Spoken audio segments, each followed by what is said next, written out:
캔버스처럼 이 와꾸가 이렇게 원형 와꾸가 되어 있는 상태를 꼬매는 거예요. 그럼 언제까지 꼬매느냐면 이 화면이 팽팽해질 때까지 계속 꼬매요.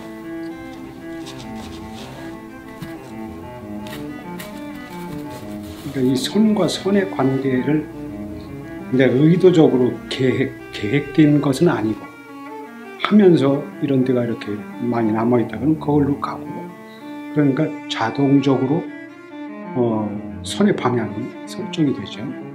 여기서 만들어지는 거죠.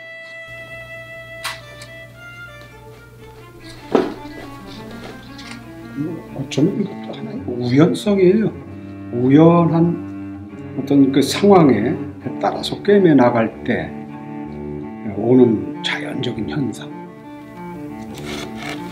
일종의 그 선 드로잉이라고 봐도 되죠.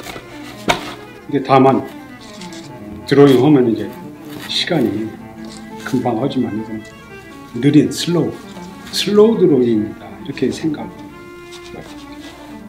바늘 자국 하나를 이어나가는 그래서 그게 하나의 성분을 만들어내기 때문에 이렇게 꿰매 가면서 나머지를 펼쳐주는 그런 어떤 이야기가 되겠죠. 그래서 굴곡을 펼치는 가운데 생기는 그 선분이 어느 형상을 만들어내게 됩니다.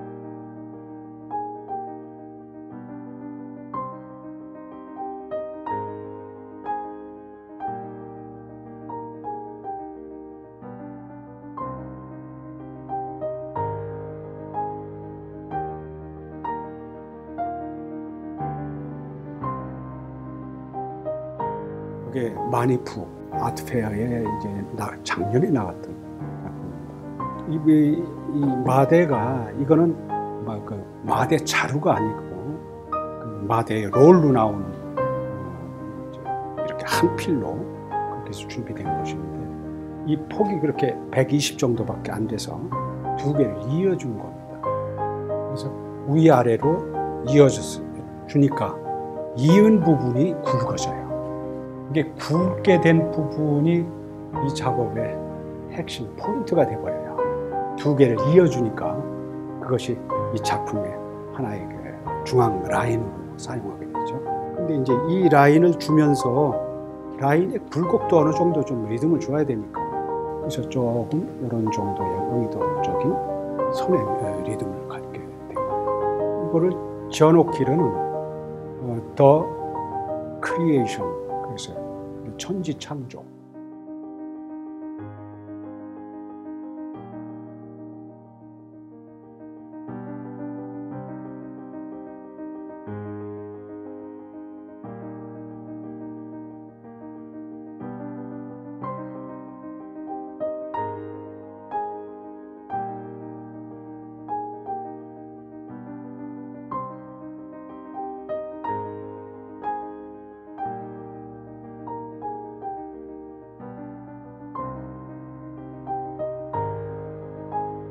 이 작품이 노스탈자라는 이름으로 지었어요. 노스탈자. 그러면 노스탈자 그러면 향수든 고향을 생각한다. 근데 내가 느끼는 부분은 이게 바닷가예요. 바닷가의 저녁 때 저녁 이렇게 하면서 나오는 연기가 이렇게 나지막하게 깔려서 이렇게 늘어져 있는 그런 모습이에요. 삼각형이 있죠? 삼각형이 있고 저기 또 삼각형이 있어요. 삼각형에는 대각선이 있다는 거예요. 그러니까 기하학적인 거예요. 아주 그 기하학적인 선이 같이 공존해주면 서로가 더 강조된다. 그 다음에 사선. 이거는 바다 옆에는 반드시 산이 있단 말이에요. 전부 사선이거든. 사선과 수평선과 그 다음에 이제 이렇게 그것을 어떤 형성시켜주는 게 수직선이 들어가죠. 이렇게 올라가서 약간 휘어지면서 넘어갔거든요. 그 맵시 같은 이런 얘기예요. 손의 맵시. 그냥 구부러지는 게 아니라 아닌 듯 하면서 약간 또 이렇게 구부려주는 그런 순간순간에 부분적으로 보여주는 그런 맵시가 의도하지 않고 그 순간에 선택을 돼야 돼요. 색깔에 그냥 세월 지나다 보면 아이고 아닌데 하고 바꿔 또 바꿔. 이게 빨강 들어간 게 올해 마지막 마감을 한 거예요. 그동안에 많이 표현했다고. 그래서 완성도를 이제 2020년도에 완성했다. 그런 생각을 가지고 있습니다. 이게 2007년도죠?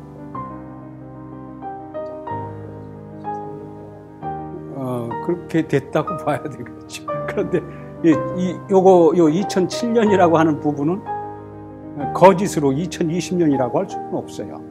분명히 2007년도 건데 그래도 두고두고 내 마음에 안 드는 부분 다시 손질해 주는 것이 나의 기조라고 생각이 됩니다.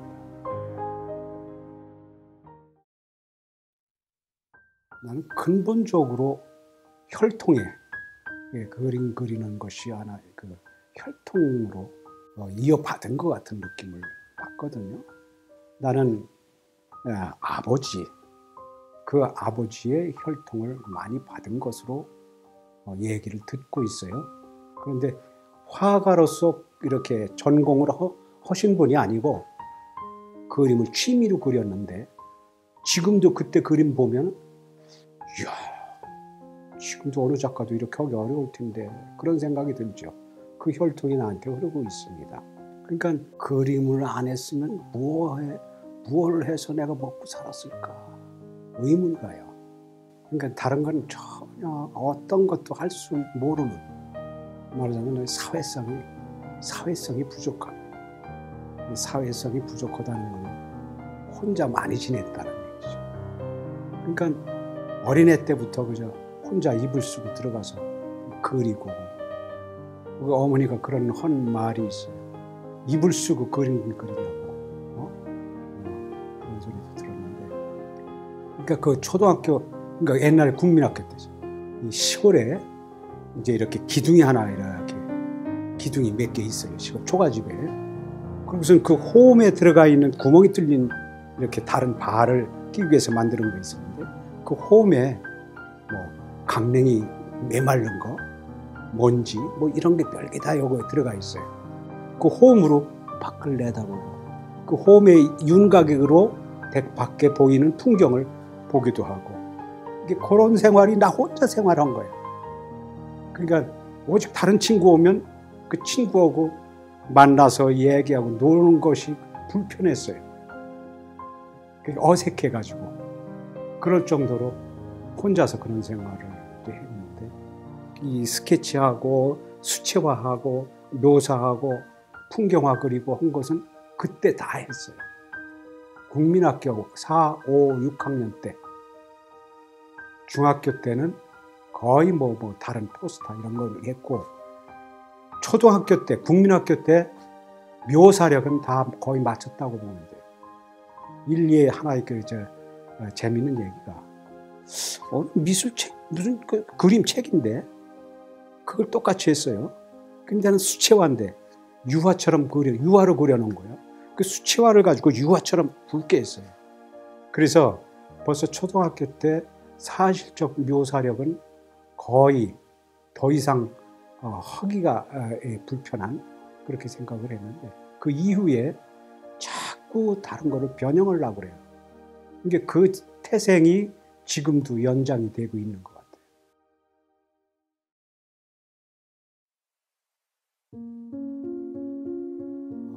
내가 이번에 그 정돈하다 보니까 여기에 큰 흐름이 있구나 하는 걸 스스로 발견이 됐어요.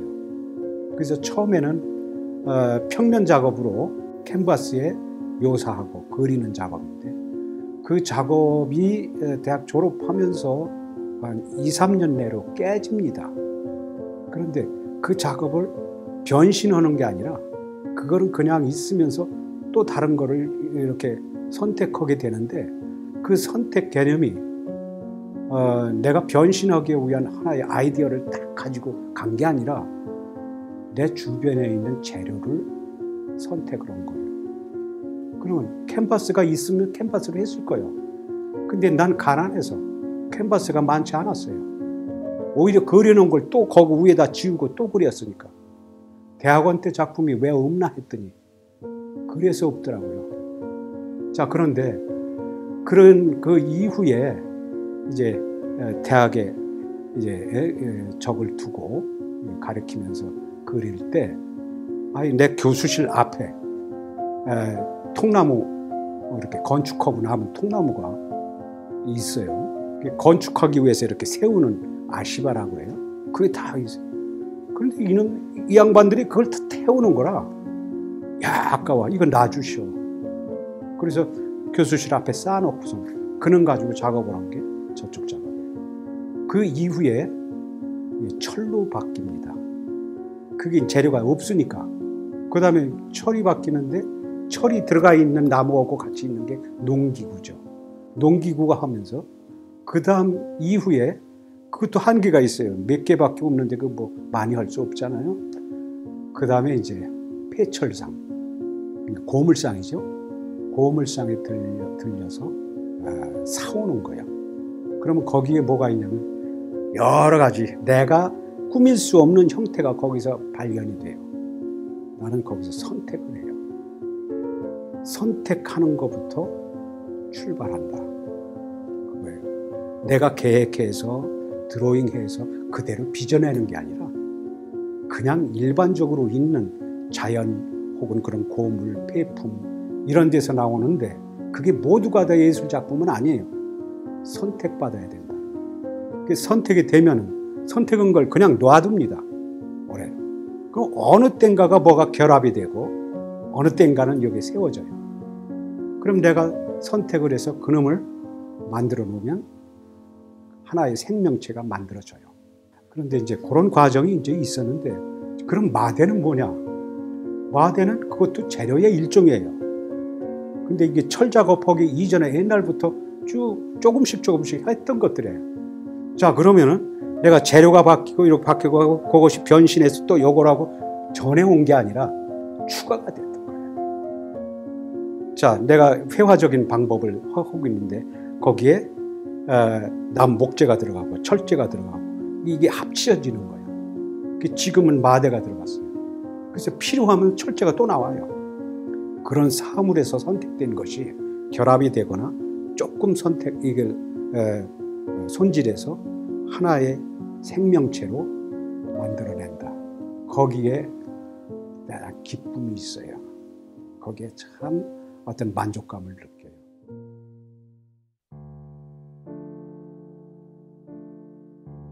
그런데 대개 내가 선택한 재료를 총괄해서 공통분모를 보니까 자연 현상 속에 있던 거다 이런 생각이 나더라고요. 이게 종교적인 얘기인데 전쟁이 나고 깨지고 터지고 흩어지고 어떤 재해가 생겨서 무너지고 불에 타고 저는 그것을 재해라고 보지 않고 원상복귀다 이렇게 봐요. 원래 있던 자연의 형태로 돌려놓으신 거예요. 이게 조물주가 하시는 하나 일이라고 보는 거죠. 우리가 인간적으로 보면은 그 재해 없어야 되죠. 그리고 재해를 받은 사람한테는 욕이 될 수가 있고. 그러나 우리는 그렇게 보지 않고 자연 현상으로 돌려놓으면 너무 그러지 말아라. 너희 너무 손질할 거 없어. 그거 내가 돌려놓게. 그래 놓고선 일어나는 현상이다. 이렇게 보는 거예요. 그 하나의 흔적으로 보는 거죠. 그래서 이거는 자연 속에 나타나는 하나의 조물주의 흔적이다. 그 흔적을 내가 그걸 선택을 했다. 선택하는데 그 재료가 뭐든지 상관이 없다. 이게 자연 현상 속에서 찾게 되는데 본질적인 자연, 그게 원초적이라고 얘기할 수 있어요. 뭐 자연은 우리가 보는 풍경 자연 이게 아니라 원초적인 자연, 아주 근본, 거기서 이제 얘기를 할 수 있는데, 작품에서 얘기하는 바와 같이 거기다가 색깔로 입히고 거기다가 정말 예쁘게 다듬어서 눈에 보기 좋게 만드는, 물론 필요하지요. 필요하지만 근본 없이 그렇게 하는 것은 그거를 하나의 그 본보기로 보여주고 싶은 말 없는 이야기입니다.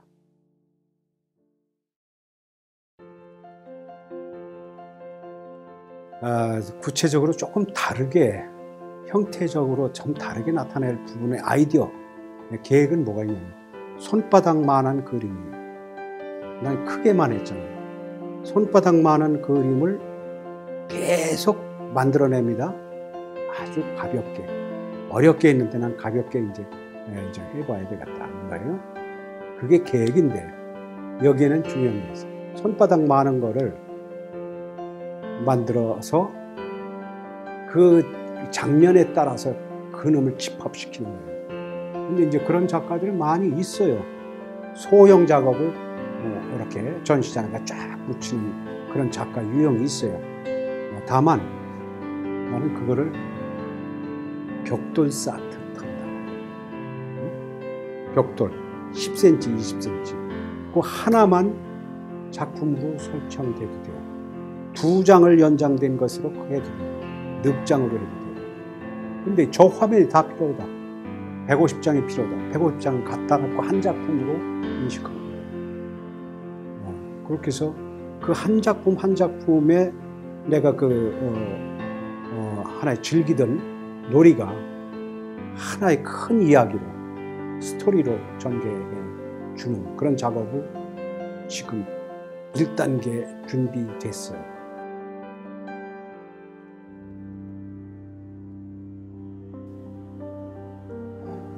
형식에 매이지 않고 자유로운 작가였다. 자유의 작가인데 거기에는 자기중심적인 자유가 아니라 조물주가 나에게 준 그런 능력을 내가 그 안에서 충분히 자유를 만끽하고 했던 그런 작가입니다.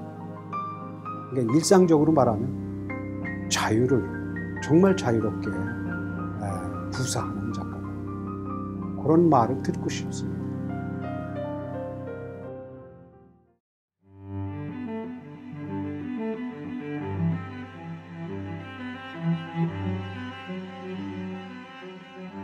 대상을 선택을 할 때 깨끗하고 예쁜 것만 선택한 게 아니죠. 가능한 대로 흠 있는 걸 선택해요.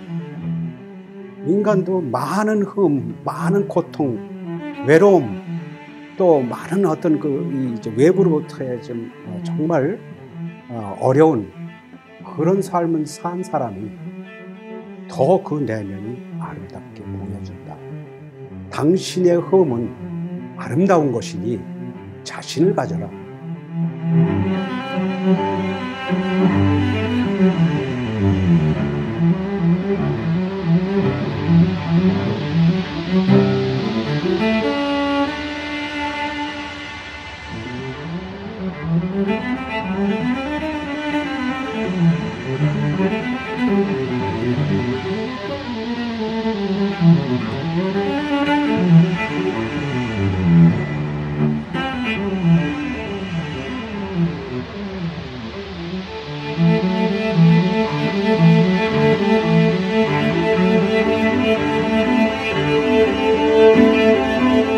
저는 그 자연 속에서 혹은 폐기 처분된 것에서 새롭게 발견되는 눈으로 선택된 것을 새로운 생명체로 재구성시키는 그런 능력을 가진 작가 최희수입니다.